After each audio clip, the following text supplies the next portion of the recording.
L'union sacrée de la nation ou union sacrée des nations qui entoure le chef de l'État Félix-Antoine Tshisekedi Tshilombo, Médard Kankolongo. Bienvenue. Merci Jean-David pour l'invitation. Voilà, il y a beaucoup d'actualités, surtout liées d'abord à l'entourage du chef de l'État. Donc l'entourage qui fait parler au niveau des conseillers, au niveau de ses collaborateurs, au niveau de l'union sacrée. Tantôt, on parle de Bahati qui serait candidat en 2023. Donc, il y a beaucoup d'histoires, beaucoup de réalités. Et vous, maintenant, par rapport à cette actualité, le chef de l'État, Félix-Antoine Tshisekedi, est très bien entouré. Bon, je commencerai d'abord par démentir cette information. Laquelle? Depuis un certain moment, nous avons vu les gens en dépositionnement s'attaquer au sénateur professeur Modeste Bahati Lukwebo, qui est un homme sincère et correct. Oui, je peux vous le dire, M. Jean-David. Il n'a pas les intentions de briguer à la magistrature suprême en 2023. Le regroupement politique, qui est l'incarnation de l'ensemble de notre peuple, dans presque toutes les 26 provinces, c'est l'AFDC allié. Et vous avez vu le sénateur professeur Modeste Bahati Lukwebo convoquer tout le parti. Et moi-même, je participais aux conférences des présidents. Nous avons à l'unanimité levé l'option de soutenir M. Félix Tshisekedi en 2023. Et d'ailleurs, il y avait déjà des gens qui se sont regroupés dans des liens périmètres tribaux pour dire non, les Swahiliphones pouvaient se regrouper pour choisir un candidat Swahiliphone. Mais Bahati, un nationaliste, il a levé l'option de soutenir M. Tshisekedi et c'est en l'unanimité, mon parti Congo en avant siège aux conférences de présidents. Donc le reste n'est que diabolisation de mauvais goût. D'ailleurs, M. Bahati fait peur. Il fait peur. Oui, il fait peur, un messieurs. Alors qu'est-ce qui se passe là au niveau d'abord de sa base, au niveau du Sud Kivu, il n'est pas très accepté là. Il y a beaucoup de coups bas qu'il reçoit. Exactement, que vous appelez les coups bas. Aujourd'hui, sans mâcher les mots, le professeur Modeste Bahati Lukwebo fait l'unanimité. En dehors de quelques politiciens, oui, en dehors de quelques politiciens qui cherchent vraiment à les nuire gratuitement, mais je peux te rassurer que l'AFDC, non seulement aussi du coup, mais l'AFDC, c'est l'ensemble de la République. Allez-y à l'Équateur, au Kassai oriental, je venais là-bas, j'ai trouvé des gens en pleine réunion. Nous nous préparons pour gagner ces élections. Comme d'habitude, quand les gens sont en train de se distraire dans des diabolisations, nous travaillons pour accompagner M. Tshisekedi. Est-ce qu'il n'est pas temps pour lui de postuler à la présidence de la République? Le jour viendra, nous, je crois que M. Bahati, c'est quelqu'un, il dit tout, même qu'il était avec Kabila, il disait tout. Donc il veut rester toujours au Sénat? Pas rester au Sénat, mais voyons voir ce que l'avenir nous réserve pour le moment. Le président du Sénat, il joue un rôle très important. Allez demander aux gens qui travaillent au Sénat, il a avec le même budget détourné autrefois, il gère dans la transparence et l'avenir appartient à Dieu. Mais pour 2023, nous portons les candidatures de M. Tshisekedi comme notre candidat à l'élection présidentielle. Donc aujourd'hui, vous pouvez présidentielle. rassurer à ceux qui suivent, à ceux qui sont dans l'entourage, dans les sillages du chef de l'État, que le président Bahati Lukwebo ne sera plus candidat. Non, mais je vous l'ai dit, en face de vous, vous avez quelqu'un qui siège aux conférences des présidents. Chez nous, le Modeste Bahati ne vient pas nous dicter des choses, non. Nous débattons aux conférences des présidents et moi qui vous parle, je siège, je vous dis, pas question, à part ceux qui sont dans des officines pour boutiquer des choses au lieu de travailler. Nous travaillons, rien de cela. Nous serons en 2023 avec M. Tshisekedi, mais nous allons gagner la majorité pour gérer autrement notre pays. Voilà, gagner la majorité, mais il y a d'abord un problème, ce dernier temps. C'est l'entourage du chef de l'État, les conseillers. Certains sont dans des mafias, dans des magouilles, détournements, Tchilé-Gilou, rien n'est fait, 3,6 millions de dollars, alors que le gouvernement aurait déboursé 14 millions. Tantôt, s'il ne détourne pas, il y a des bagarres. Tantôt, s'il ne se bagarre pas, il y a des insultes. On a vu comment les députés nationaux Ngweka Sandja étaient certainement humiliés par un des conseillers. Et est-ce que le chef de l'État est très bien entouré? Je pose cette question. Je dirais, M. Jean-David, moi-même j'étais estomaqué. de lire sur la toile, j'ai vu vraiment des attaques personnelles. Et au contraire, j'interpelle nos amis qui entourent le président et même le parti présidentiel à l'heure actuelle devait profiler des stratégies, comment gagner les élections et donner une majorité au candidat M. Tshisekedi qui sera peut-être réélu en 2023. Mais des disputes inutiles. Allons-y. Je vis M. Ngoï Kassanji. Qui dit reste? Apparemment, il veut maintenant se sanctifier. Parce que moi, comment se sanctifier? J'arrive, il n'a fait que son travail. Non, mais lui, ce qu'il a fait en 12 ans. Qu'est-ce qu'il a fait? Mais il a relevé les Kassaï, non? Alors, n'insultez pas les Kassaïs, parce que moi, j'habitais... Non, il ne faut pas insulter les Kassaïens. Nous parlons de l'entourage. Mais il est l'entourage, je ne vais pas aujourd'hui... Nous parlons de l'entourage. Je sais que c'est votre système de jeu. Allez-y, nous parlons de l'entourage. J'arrive. Oui. Moi, j'ai fait de la lutte contre l'impunité mon cheval de bataille. Je suis d'accord qu'aujourd'hui, le procureur s'auto-saisisse du dossier. Enfin, s'il y a eu détournement, même d'$1, que le responsable soit carrément arrêté. Il est responsable? Oui. Si c'est... Maintenant, je me suis posé la question. Comment un conseiller, moi j'étais conseiller du ministre, et c'est ce qui ça se passe. Comment un conseiller peut se retrouver dans le décaissement des fonds? En tout cas, je ne vois pas cela. Parce que nous apprenons, le projet a été piloté par le FPI, c'est ce que j'apprends. FPI. Voilà. Maintenant, il est le grand temps que la justice puisse nous éclaircir. Parce que vous étiez le premier. J'arrive. Vous allez continuer. Si ces gens-là... Mais d'accord, vous étiez les premiers à dénoncer le 15 millions sous Vital Kamerhe. Exactement. Vous êtes passé ici, vous avez fait trop de bruit. Exactement. Alors que pour les 14 millions dans les projets Tchilegelou, on a détourné. Bouche cousue. On a détourné. Et vous ne suivez pas les informations? Mais je suis les informations parce que, en attendant, Marcelin, ce qu'il pense, selon lui, non seulement qu'on va construire des écoles, mais même le quartier dans lequel seront logées les écoles sera aussi électrifié. Bon. Pour le moment, moi, je ne peux jamais venir sur ces plateaux défendre l'indéfendable, non. S'il y a quelqu'un qui a détourné, je dis même $1, ce monsieur, sa place est en prison. Je venais du Kasaï. Ce que j'ai vu là, c'est inadmissible. C'est très grave. Donc c'est un projet échoué. Dieu qu'un projet échoué, je ne dirais pas comme vous, je ne vais pas prêter tes mots tomber dans ton jeu. Je pense qu'il y a des travaux, mais au moins, il faut une évaluation. Il y a des travaux. Je demande, exactement, si vous parlez de l'hôtel de la Mouya, l'hôpital moderne, c'est presque télé 5 ans. Vous voyez comment l'hôpital du cinquantenaire, qu'on a mené là-bas au Kasaï, je vis que les noms du chef consort, on est en train de travailler, toujours mais au moins... Dans les projets Tchilegelou. Oui. Avec 14 millions. Mais maintenant, c'est ce qui nous intéresse. 14 millions. Je ne serai pas ici pour défendre les 14 qui auraient détourné, non. Je demande à la justice d'enquêter s'il y a des responsables et que les soient arrêtés. Monsieur Jean-David, est-ce que vous me voyez, ce sont les mêmes donneurs de leçons qui se retrouvent dans les sacs. Mais je vous dis, il y a des criminels politiques, économiques partout. Dans cette galaxie oppositionnelle, il y en a, que ce soit au FCC, que ce soit les unions sacrées, et leur place est en prison. Vous ne voyez pas que vous étiez pressé de vous débarrasser du FCC alors qu'il y avait...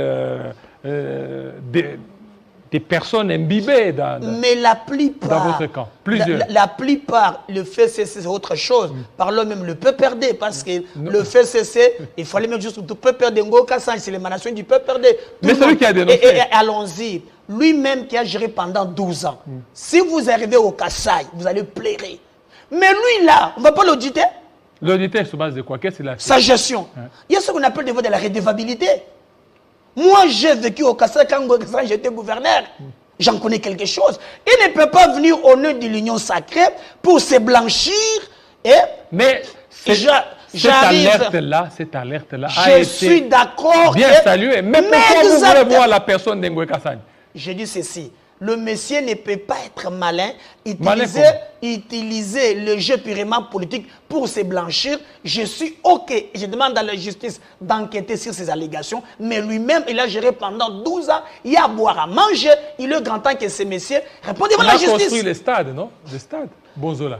Alors, si vous n'avez jamais été au Kassai, ce messieurs sur des audits, je crois que je salue la clairvoyance de M. Kabound, mais je lui dis, Ngoï Kassanji ne peut pas se greffer, parce que tout le temps maintenant, le président Aïe, le président, vous avez géré pendant 12 ans, c'est ça que vous avez fait du Kassai oriental, je suis d'accord qu'on enquête sur les 64 mais la millions, preuve est là, lorsqu'il était là, on a vu les Kassaïens en train de réclamer le retour de Ngoï Kassanji. Vous avez les images montées. Il réclamait le retour de Ngoï Kassanji. Moi, je suis là, Et lui n'attend que l'aval du chef de l'État. Si le chef d'État dit, OK, il va rentrer là-bas. Il ne faut pas nous insulter. Et le Kassai qui nous regarde, le Kassai qui nous regarde, je crois qu'il risque même de nous zapper. Donc vous les énervez, vous n'avez pas l'idée. Le monsieur qui a donné quelques billets verts, est-ce que vous avez des preuves qu'il a donné des billets? Mais je vous dis comment ça se passe avec les acteurs politiques. Hein? C'était une mobilisation spontanée. Il ne faut pas, je dis encore Jean-David, n'énervez pas. Le Kassaïen clochard disait par M. Ngoï Kassanji, j'ai 12 ans, il est grand temps que lui aussi, quand on gère ce qu'on a fait, le droit de la redevabilité, c'est comme monsieur à Kinshasa, le président rentre.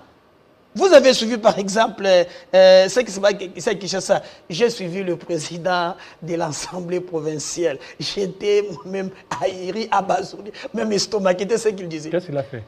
Et non, l'Assemblée provinciale de Kinshasa, nous avons des éminents professeurs d'Avar. Oh, pour quel bilan?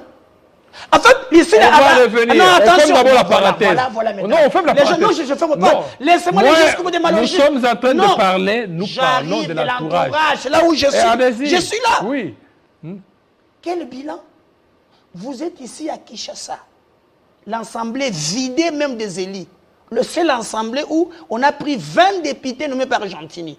Et le reste, vous n'avez pas de vous preuves. Voyez, il nous parle maintenant. Vous n'avez pas de preuves. Allons-y d'abord au niveau de l'entourage. Jean-David, vous ne voulez pas. Mais pourquoi vous voulez Vous ne voulez pas. J'arrive avec l'entourage. J'arrive. Laissez-moi. J'ai attaqué, j'ai dit clairement, l'entourage du président de la République les 14 pose problème. Les 14 millions, les responsables. Vous êtes les premiers à crier ici, 15 millions, il faut qu'on puisse arrêter. Je crierai toujours. Aujourd'hui, Vital Kamerhe n'est plus aux affaires. Aujourd'hui, l'FCC n'est plus aux affaires. Aujourd'hui, c'est l'union sacrée. Mais avec ce qui se passe. Laissez-moi de m'exprimer quand même. Je crierai toujours. À chaque fois qu'il y aura quelqu'un, que ce soit de l'union sacrée, du FCC ou Vital Kamerhe, qui prendra même $1 des Congolais, vous me verrez sur son chemin et je vais crier. Le mal reste le mal. Je suis en politique parce que je pense que Dieu nous a tout donné, mais notre pays ne décolle pas à cause d'une classe politique non classable où nous avons des gens soi-disant des politiciens qui détournent le million des Congolais. Raison pour laquelle j'avais créé pour Kamerhe, je crierai pour le FCC, même pour l'Union sacrée, j'écris. Je dis que mais tous vous ne ces gens, pas pour les 14 millions. J'écris tous les jours. Je te le dis, même demain, j'écrirai. C'est vrai, il y a eu des détournements? Vous me l'affirmez, je demande à la justice d'enquêter. J'aurais appris, je n'ai pas des éléments. Mais vous avez été à Boujemaï, vous. Mais je vous dis qu'en Boujemaï, j'ai vu quelques réalisations. Maintenant, comme on dit que non, il y aurait des tournements, je demande à la justice d'enquêter. Et s'il y aura même $1, que ces gens puissent aller en prison. C'est clair et net. Moi, vous ne me verrez. Et maintenant, un conseil, est-ce qu'on peut donner à un conseiller la gestion de ce projet? Un conseiller du président de la République. Alors, vous m'apprenez sur ces plateaux qu'il gérait le projet. Moi, je vous dis, le projet est géré par le pays. Mais il y a au moins une commission mise en place. Oui. Présidence de la République. Mais Ngoï Kassanji, il a posé la question aux députés provinciaux. Ils ont dit, ces derniers ont aussi reposé la même question. Jean-David, moi je fais la communication comme vous. Oui, au gouverneur. En communication, pour les sources. Les sources posent problème. Les sources d'information. Ngoï Kassanji n'est pas potable pour moi. Mais pas potable? Non, je ne pense pas. Si vous allez vous abreuver chez Ngoï Kassanji, prenez tes informations entre guillemets. Le monsieur devrait répondre de ce qu'il a fait pendant 12 ans du Kassai oriental. Il ne peut pas aujourd'hui sacrifier sur M. Kabound pour justifier l'injustifiable. Le monsieur devrait répondre de la redevabilité. Le monsieur n'est pas clean, apparemment. Il veut se créer une sympathie juste. Et vous dites apparemment, est-ce qu'il y a une affaire judiciaire disant qu'il n'est pas clean? Moi, je vous dis, quelqu'un qui est habité au Castellon, je suis de M. Ngoï Kassanji, nous demandons à la justice d'enquêter, il peut le blanchir. Mais je vous dis, au jour d'aujourd'hui, si on enquête sur la gestion de Ngoï Kassanji, il y aura à boire et à manger. L'homme n'est pas habilité à nous donner des leçons. Vous n'avez pas voulu que je parle de la ville de Kinshasa parce que quand vous parlez que ce soit Kasaï oriental et Kinshasa, c'est presque la même chose. Donc ici, je comprends qu'à chaque fois que je touche la ville-province de Kinshasa, les gens comprendront que Jean-David fait par tous les moyens. Vous avez toujours l'habitude de toucher, non? Je ne vous empêche pas. Non, mais vous m'avez empêché ici. Non, parce que j'ai déjà parlé de la thématique. Notre thématique est là. Il y a toujours des traits. Et je vous disais au jour d'aujourd'hui, que ce soit les Kasaï orientales, que ce soit la ville-province de Kinshasa, il est grand temps qu'on enquête. Vous savez que l'appel c'est d'enquêter sur le DGRK. Vous savez ce qu'on a dit? Des millions détournés. Alors, j'aurais où est la responsabilité du président de l'Assemblée provinciale ou du gouverneur? Voilà, la responsabilité est là. Lorsqu'il y a détournement, le président a le droit d'inviter, question orale avec débat, les concernés pour nous éclaircir. Aujourd'hui, je l'ai entendu dire que bientôt, on va démarrer les travaux pour le grand marché Zando. Je me pose la question. Il était dans une émission, il avait dit au mois de novembre, en décembre, on va démarrer les travaux. Je suis un peu étonné. Et vous savez, l'année passée, il y a pas moins de 1 milliard de francs de Congolais. Si mes deux peuvent le répondre aujourd'hui, pour la foire agricole de Kinshasa. Il y a eu Covid, mais dans la réduction des comptes, les 1 milliard figurent encore. Au lieu de nous parler de diplôme d'AVAP, il est grand temps que l'argent des contribuables congolais, que ce soit au niveau du Kasaï, que ce soit ici à Kinshasa, nos politiciens doivent avoir quand même cette culture de gérer bien la chose publique. Parce qu'aujourd'hui, vous ne voyez pas que votre ennemi, ce n'est pas le FCC, votre ennemi, ce n'est pas Vital Kamerhe, votre ennemi, c'est vous-même. C'est l'entourage du chef de l'État.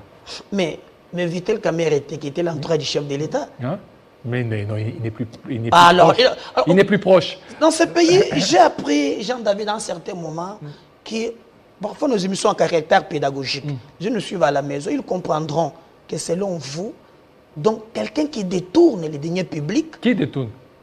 Monsieur Kamerhe était condamné pourquoi? Papa, nous parlons, non, vous banalisez des ça. conseillers. Non, vous banalisez ça. Vous banalisez ça. Vous ne voyez pas que c'est Kamerhe. Comme si vous montrez à nos enfants que détourner les deniers publics, c'est quelque chose à banaliser. Nous parlons des conseillers. Même les conseillers là, il y a des conseillers. Mais pourquoi vous ne martelez pas? Pourquoi vous ne demandez pas que le chef de l'État puisse balayer la cour? Vous voulez que je martèle en quelle langue alors? Je vais marteler. Que le chef de l'État puisse balayer la cour. Vous voulez que j'apprête moi alors? Allez-y. Pas tout ce que j'ai dit, vous ne pouvez pas me satisfaire. Je demande au président de la République. Oui. Il est grand temps. Le peuple veut voir clairement ces conseillers qui ne font absolument rien, qui dégagent. Parce même ceux qui détournent. Même ceux qui détournent ne doivent pas dégager, d'autres en prison. Pas circuler librement, non. Dégager ce qu'il est, non. Celui qui aurait détourné même $1, sa place est en prison. On doit commencer à prêcher par l'exemple. Raison pour laquelle j'ai bien dit ici que la justice, mais le procureur est à la recherche des infractions, non? Il est grand temps maintenant. Donc le procureur attend seulement... Non, le temps de la justice n'est pas le temps de commun comme ça. Mais exactement, nous disons il est grand temps. Parce que même Congo, nous avait dit que non, le ministre avait instruit au ministre de absolument rien jusqu'à aujourd'hui. Il est grand temps, nous voulons montrer, parce que Jean-David, lorsque l'État ou bien la justice poursuit quelqu'un qui a détourné le denier public, il y a des choses qu'on appelle la morale publique. Montrer à nos enfants qu'on ne peut pas voler. Comme quelqu'un chantait, voler n'est pas bon. Bébé, l'État a l'obligation de récupérer ce qui a été détourné par ces politiciens sans foi ni loi. Et en ce moment, il y aura un État de droit au vrai sens du mot. Sinon, nous serions dans des slogans. Les conseillers qui ne font absolument rien, il faut les dégager. Ceux qui auront détourné l'argent des contribuables congolais, leur place. Mais aujourd'hui, Vital Kamerhe, il est à l'extérieur du pays, il est allé se faire soigner. Je regrette beaucoup. Vous regrettez? Je regrette. Mais vous n'avez pas d'âme. Pourquoi vous allez regretter quelqu'un qui est malade, il doit se faire soigner? Alors, je ne sais pas si Jean-David, vous êtes déjà à Makala. Il n'y a que Kamerhe qui est malade à Makala. Il est très souffrant. Là. Alors, lui, c'est le très souffrant. Il serait très souffrant. Non. Mais pourquoi Jamal aussi est très souffrant? J'aurais appris qu'il a demandé, on n'a pas réussi. Pour ne pas accorder Jamal. Pourquoi 2 poids 2 mesures? C'est 2 poids 2 mesures. Mais je vous l'ai dit. Oui, mais la justice a estimé que voilà, lui, l'autre. C'est grave. Exactement. D'abord, si on regarde l'âge, Djamal et Caméré. On peut avoir compassion de Djamal qui est des Caméré. Nous savons ce qui se passe. Et d'abord, l'image qu'on donne pour la jeunesse montante. Selon vous, qu'est-ce qui se passe? Ce qui se passe, ce sont juste des raccordements de politiciens qui régissent comment on peut se positionner. Monsieur Caméré, pour nos enfants, doivent comprendre que détourner le bien de l'État... Et s'il revenait être Premier ministre dans ce pays? J'irai au Kenya. Hein, au Kenya? Mais pourquoi? Pourquoi vous irez au Kenya? Mais ça, c'est quel pays? Donc, celui qui détourne devient Premier ministre. Mais il y a la justice qui est là. J'irai au Kenya. Il y a la justice. N'oubliez pas qu'il est allé en cassation. Lorsque la cassation casse, donc, toutes vos explications-là ne feront rien. Selon les informations à ma possession, on n'a même pas vidé les dossiers. J'aurais appris, c'est juste pour le problème de santé. On n'a pas touché. Jusqu'à présent, les dossiers restent entiers. Mais je crains parce qu'en République démocratique du Congo, la liberté provisoire, c'est l'acquittement. Parce que je l'ai vécu avec Etienne Ilongondo, je l'ai vécu avec lui à Fouille. Jusqu'à aujourd'hui. Non, Tchibala, je l'ai vécu avec celui, l'homme de Willy Bakonga. La justice, c'est pour nous. Hein. Les magistrats, là, vous les voyez en train de mijoter. Zoyez. Mais pour les baleines, comme on les appelle... Peut-être au prochain remaniement, Vital Kamerhe peut devenir Premier ministre, qui sait? On ne peut pas continuer comme ça dans ces pays, penser qu'on peut détourner. Dans un pays où les peuples vivent avec moins d'$1, penser quelqu'un qui a détourné, revenir premier, c'est une incite à notre peuple. Voilà, merci. Merci à vous, Monsieur Médard Kankolongo, de votre passage. Restez branchés sur Télé 50. À très bientôt.